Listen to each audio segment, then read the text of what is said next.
그것 좀 참고하라고 했다고 국회에서 증언을 했거든요. 그거 국회 내 회의록을 보니까 그 실무자에게 받았다고 돼 있고요.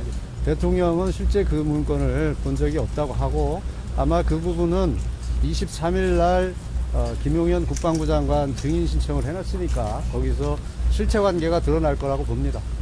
포고령 1호는 점검을 하지 못하고 그냥 김용현 전 장관이 제출한 걸 그냥 그대로 뭐 실수 차원에서 이렇게 나온 건가요? 실수라고 보기는 어렵고요.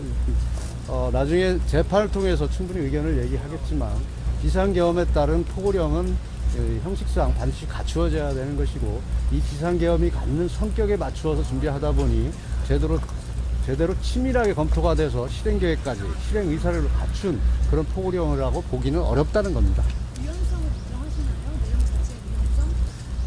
내용 자체의 유연성이라는 것은 그 내용이 갖는 구체적인 실천 계획과 함께 검토를 해야 되는 것이고 문헌 그 자체만 가지고 보기는 어렵다 이렇게 말씀드립니다.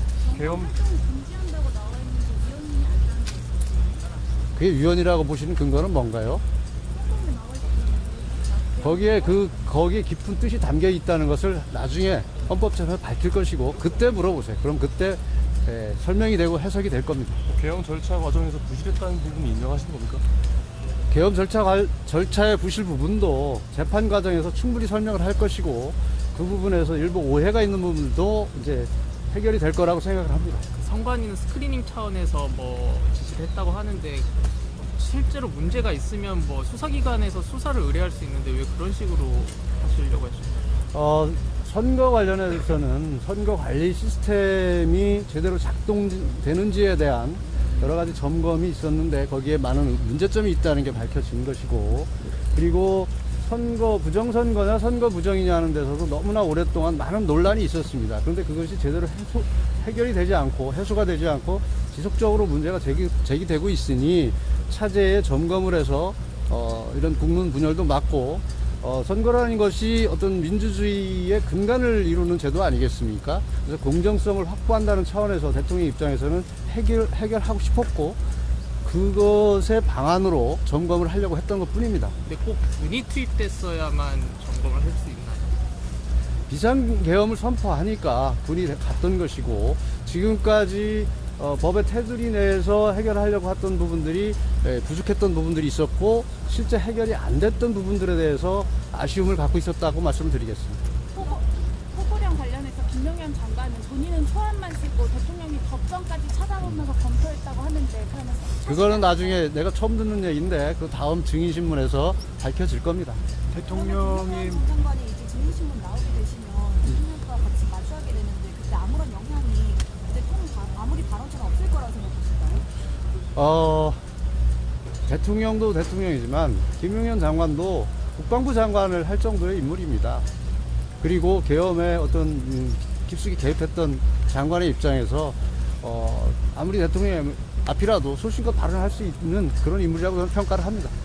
대통령이 많이 이렇게 좀 피곤해 보이시고 수척해 보였는데 건강이나 정신적인 그런 부분에서 어떤 어려움이나 이런 건 건강상 이상 같은 건 없으신가요? 제가 듣기로는 특이하게 건강에 이상이 있는 건 잘 모르겠고 어찌됐든 무슨 많은 환경의 변화와 대통령으로서 겪고 있는 여러 가지 어려운 점들 때문에 심적으로야 많은 갈등과 어려움이 있지 않겠습니까? 그거는 당연한 거라고 생각을 하고 있습니다. 8차 변론기일까지 윤 대통령 다 직접 참석하시는 걸로 결론이 났을까요?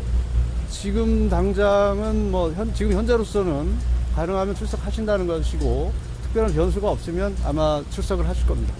한상국에는 의원실 체포 지시 없었다고 하셨는데 이재명 대표에 대한 체포 지시는 없었다고 없었습니다. 이상 입법기구 대통령이 전혀 검토하신 바가 없으신가요? 예, 없습니다. 어제 공수처가 들어가서 구치소에서 어떤 일이 있었는지 궁금해요. 예? 어제 구치소에 공수처가 갔었잖아요. 예. 당시 상황도 혹시 설명해 주실 수 있나요? 아까 나오면서 말씀해 주셨나요? 구치소 상황은 변호인 접견 중에 공수처에서 나왔던 것이고 변호인 접견 문제 때문에 이제 얘기가 안 되는 상황이었고 특히 구치소는 구속영장이 발부돼서 집행이 됐습니다. 그럼 구금 장소가 서울 구치소인 것이고 모든 권한은 구치소가 가지고 있습니다. 그래서 공수처에서 함부로 거기에 와서 인치를 할 수 있는 그런 권한이 있을 수 없습니다. 그 과정 속에서 제대로 집행이 안 된 걸로 알고 있습니다. 앞으로도 조사에 응하지 않을 생각이신 건가요? 앞으로 조사 과정은 방법에 대해서는 한번 생각을 해보겠지만 현재와 같은 상태로는 진행이 어렵다고 봅니다. 공수처가 검찰로 사건 인척할 수도 검찰로 송치되면 이첩되면 그때 또 상황을 보고 말씀드리겠습니다. 그럼 응하지 않으실 수도 있다는 말씀이십니까? 뭐를 응하지 않는 거죠? 뭐 검찰에 사건 인척되면 검찰 소환 아니 그건 그때 상황을 보고 또 얘기를 하겠다고 했습니다. 구속 적부심을 중앙지검에 가서 이제 중앙지법에 새로 청구한다 이런 말씀도 하셨는데 아직 검토한 바 없습니다. 비화폰 통화기로 삭제하라고 대통령이 경호처한테 지시한 바 있습니다. 첨는 얘기입니다. 사실이 아니고 첨는 얘기입니다. 저 구속 적부심 혹시 검토하고 계신지. 아직 구체적으로 검토하는 거 없습니다. 테두리라고 하셨는데 그러면 선관위 테두리 바깥의 행동이라는 걸 인정하시는 겁니까? 지금 저를 신문하시는 겁니까? 질문하는 법 테두리 내에서 다 이루어진 것이라고 말씀드렸습니다. 서신 교류 금지 같은 것이 나왔는데요. 예, 그게 예. 일반적이라고 볼 수 있습니다. 그것은 정말 있어서는 안 될 일이라고 생각을 합니다. 서신 금지나 이런 것들은 증거인멸의 우려라고 이제 발표를 했고 실제 그런 경우에 이루어지는 것인데 이 경우는 거기에 해당이 되지도 않고 더군다나 아무리 그 대통령 직무가 정지돼 있지만 현직 대통령입니다. 거기서 증거인멸 우려가 있다는 어떤 확정적인 증거도 없이 서신 금지를 하는 것은 정말 반인권적인 행위라고 생각을 합니다. 근데 이전까지는 검찰 수사에서 응하겠다고 하셨는데 갑자기 유보적 태도 보이시는 이유가 있을까요? 전에 그런 발언을 한 적도 없고요. 지금 유보적인 태도를 취한 것도 없고 수사 상황이 하도 급변하고 있으니까 그때 가서 판단을 말씀드리겠다는 겁니다. 전에 내란죄 선동 부분이 내란죄 관련해서 철회되는 조건이 풀리지 않으면 헌재에도 출석하지 않겠다라고 하셨는데 오늘부터 다시 출석하게 된 이유가 있을까요? 제가 그렇게 발언한 적은 없는 것으로 기억이 되고요. 내란죄 철회 부분은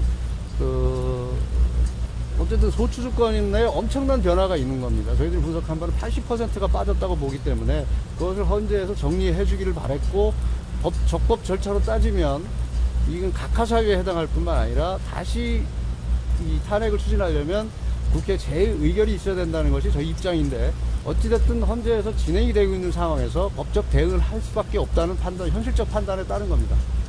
대통령장 집행 전에 경호처 간부들한테 총이라도 쏘면 안 되냐고 발언한 적 대통령이 있습니까? 없습니까? 자꾸 이상한 것만 물어보시는데요. 없는 사실 물어보지 마세요. 대통령 헌재 출석하신 건 어떤 신경 변화 때문에 하셨을까요? 아니 그동안 여러 번 그 헌재 출석한다고 말씀을 하셨었고 그리고 적당한 시기라고 했는데 이제는 출석할 때가 됐다고 헌법 재판 진행 상황에 비추어서 그런 판단하에 나오신 겁니다. 증인 신청이 24명 이상이라고 들었습니다. 이렇게 많은 수를 증인 신청한 이유가 여러 가지 탄핵 소추인 측에서 주장하는 것들이 사실과 다르다는 것도 입증을 해야 되고 우리가 왜 비상계엄을 했고 비상계엄의 정당성이 무엇인지 그리고 탄핵이 왜 기각되어야 되는지에 대한 이유를 입증할 수 있는 증명할 수 있는 증인들을 신청하다 보니까 이렇게 됐습니다. 국무위원은 총 몇 명이 들어가 있습니까?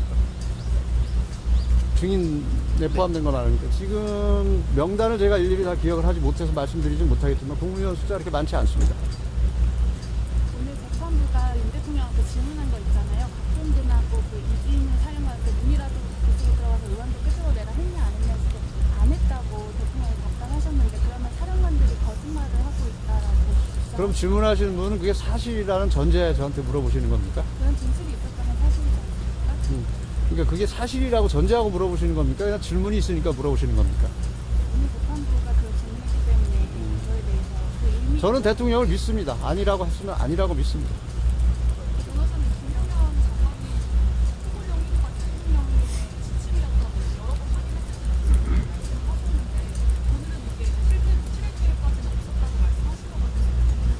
지금 입장이 다르시고 전혀 다르지 않습니다. 내일 다음 기일에 아마 국방부 장관 증인 신문을 통해서 저희들이 진실이 뭔지 사실관계가 뭔지 밝힐 겁니다. 그때 보시죠. 그럼 지금은 대통령의 지침은 아니었다고 지금 대통령 말씀이 맞다는 얘기입니다.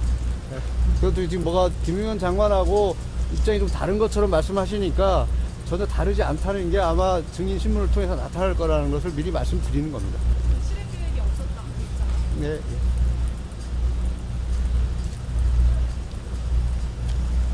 물었으면 추가로 수사가 들어가서 입수하려다가 실패했다까지만 얘기를 해주셨는데 그러면 그 안의 상황이 어떻게 하다가 저지가 된 건지 그 상황은 제가 일일이 설명드릴 사항이 아닌 것 같습니다.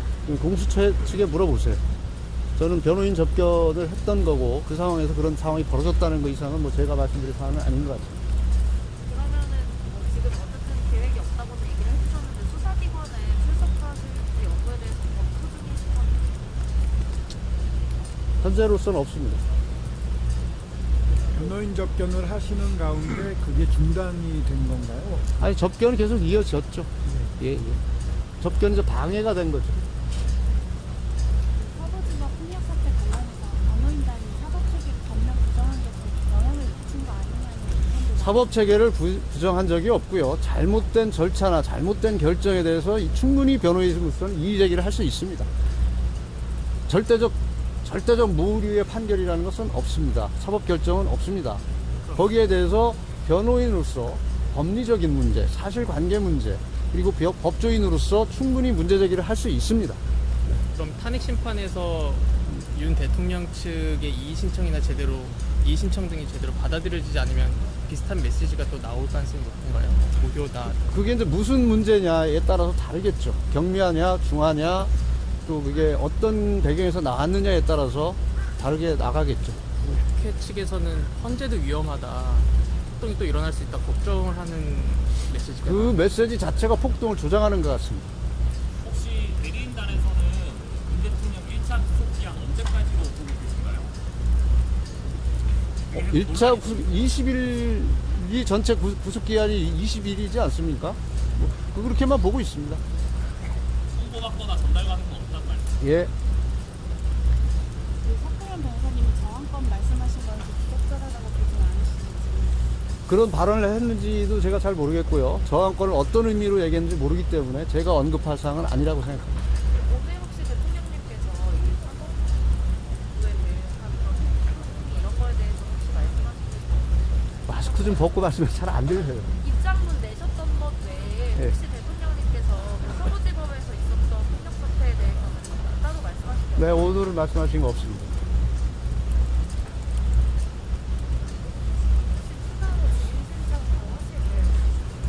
재판 진행 상황을 봐가면서 판단하려고 합니다. 혹시 그 추가 증인 신청하신 분들 중에서 선관위분들 외에 혹시 후보 관련해서 하신 분들이 몇 명 정도 되는지 아세요? 선거 관련해서는 증인 신청한 분 몇 분 안 됩니다. 그 전체 증인 중에 극히 일부입니다. 한겨레 MBC는 일부 언론사에 대해서 단전단체 지시를 이상민 장관이 소방에게 했다는 의혹이 있는데 혹시 대통령 지시인지 아시는 바가 있으신가요? 전혀 대통령 지시 아니라는 걸 말씀드리고요. 이상민 장관도 그런 지시를 한 적이 없다고 하는 것으로 알고 있고요. 단전 단수가 소방청장의 권한인지도 제가 잘 모르겠습니다.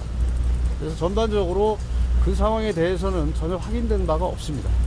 분명한 것은 대통령이나 어떤 계엄의 국방부 장관, 계엄의 그 결정권자들로부터는 그런 지시가 내려간 적이 없다는 걸 말씀드립니다. 윤 대통령은 앞으로도 계속 출석하시나요, 현재? 아까 말씀드렸는데요. 하여튼 특별한 변수가 없으면 출석하실 겁니다. 자, 오늘은 여기까지 하겠습니다. 네, 고맙습니다.